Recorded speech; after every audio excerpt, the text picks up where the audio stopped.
10, 9, 8, 7, 6, 5, 4, 3, 2, 1, 0. Ang susunod na programa ay rated G. Ito ay pwede sa lahat ng manonood.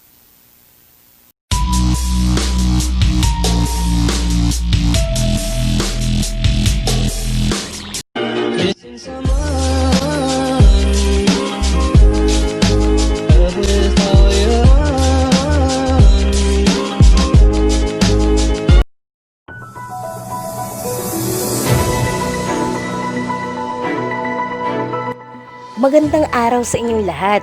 Welcome sa aking channel. Accounting expert na si Edwin Hamora natuklasan ng di umano'y 13 million pesos na expenses sa Office of the Vice President na kahinahinala dahil wala nga ba ito resibo? Tumutok lamang sa video na ito para malaman nyo ang buong detalye. Kung hindi ka pa nakasubscribe sa aking channel, mag-subscribe ka na at pindutin ang notification bell para updated ka sa aking mga latest videos. Kamakailan lamang ay ginawaran ng Office of the Vice President ng Highest Audit Rating ng Commission on Audit. Dahil dito, maraming supporters si Manay Leni ang nagbunyi, ngunit marami rin ang hindi naniwala rito dahil tila ang parangal na ito ay isa lamang propaganda. Ngunit ayon nga kay Edwin Hamora, isang accounting expert, ay kanya nadiskubre na ang mga expenses sa Office of the Vice President ay tila bakit walang resibo.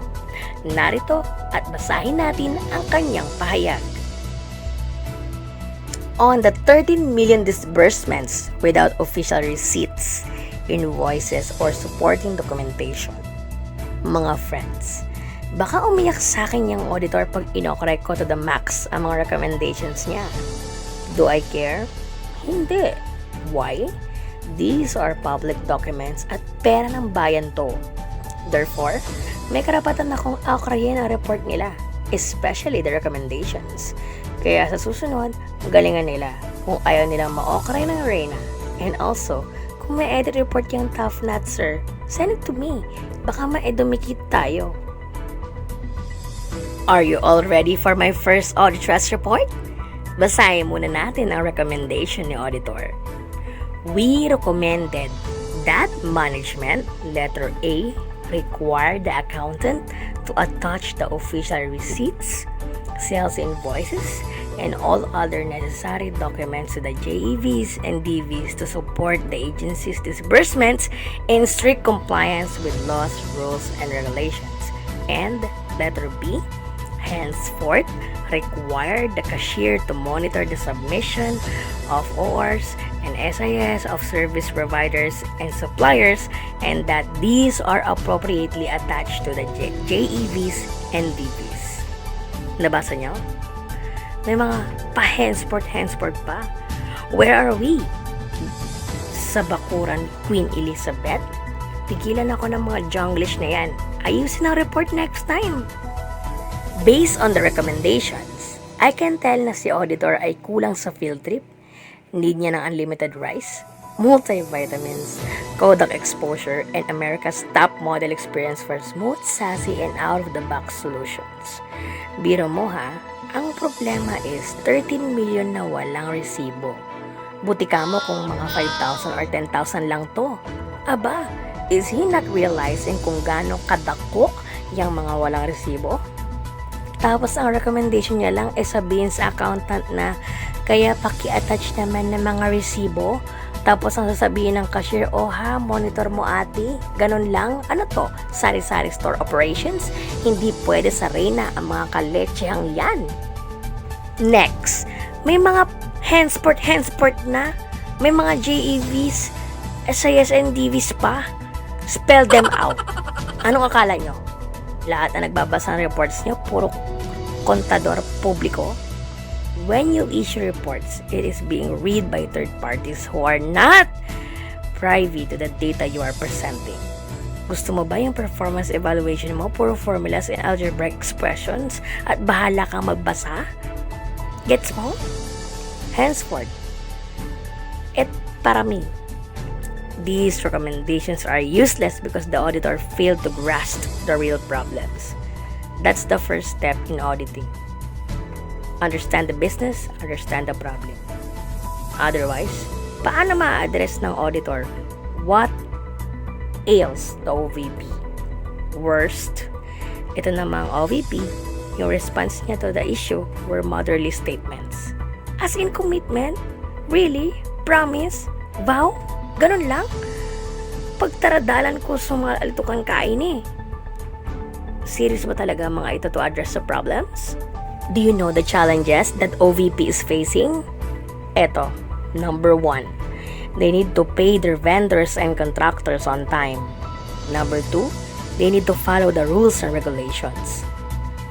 Letter A, Section 53, Chapter 6, Volume 1 of Government Accounting requires cashier to monitor official receipts, sales invoices, and other proofs of payments. B, DBM, Circular Letter 2018-14 dated December 28, 2018, requiring national government agencies to require their creditors to issue official receipts or sales invoices. Letter C, Section 4 of Presidential Decree 1445, that's all claim against government funds should be supported with complete documentation. Number 3, kayang-kaya sigurong takutin yung pobreng accountant at cashier, kaya yung dalawa naman siguro sunod-sunuran na lang. So how do we solve these problems, Mars? Number 1, unahin natin yung obvious na operation issue. Sabi they have the receipts. Sobra lang ang workload. Do you think maniniwala ako? Anong ginagawa ni Chief of Staff? Anong ginagawa ng Chief Accountant? Bakit umabot sa point na to? How come they cannot manage their workload assignment? This is an operations issue, and Manay Leni should call her Chief of Staff, her Chief Accountant, and lecture them. Give them headlines na matapos ang assignments. Is there a policy about timely payments? Follow them to the core. If none, issue a policy that invoices presented for payment that are valid and whose services and deliveries are complete must be paid within 30 days. No ifs and buts.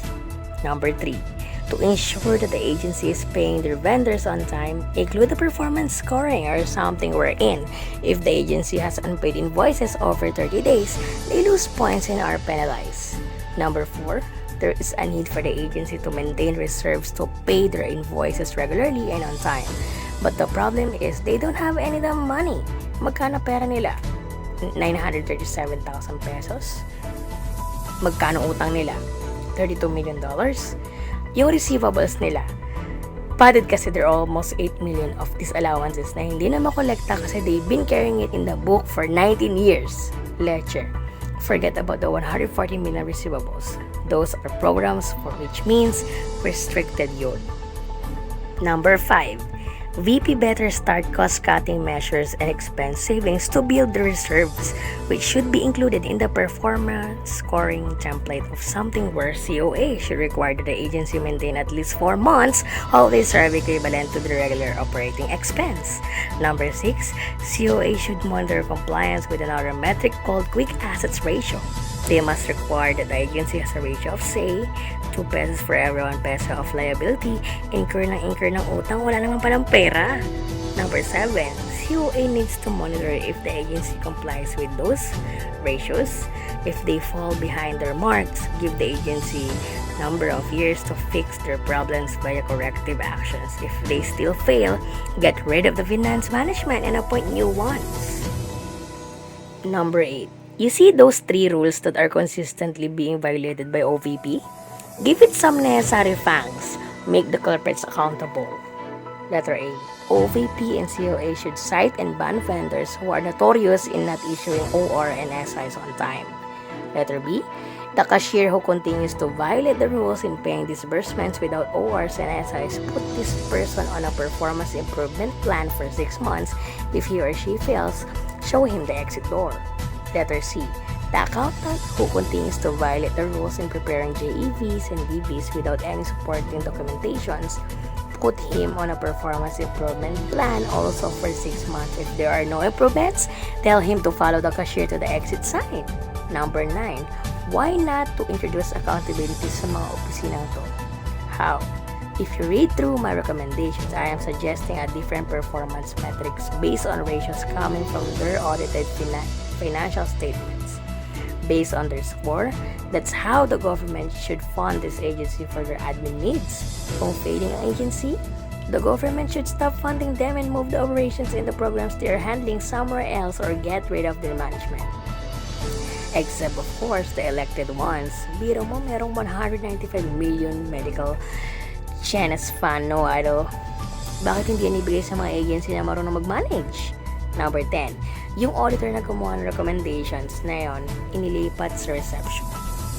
Number 11, yung nag-review at nag-approve ng recommendations, ilipat sa kusina. Number 12, yung vice president, i-fire at wag nang iboto in office yon. Signed, Reyna. Charing lang. Che! Hashtag let Leni live. Hashtag OV troubled agency. Kayong mga kapwa kong Pilipino, anong masasabi nyo sa isyong ito? Comment down below.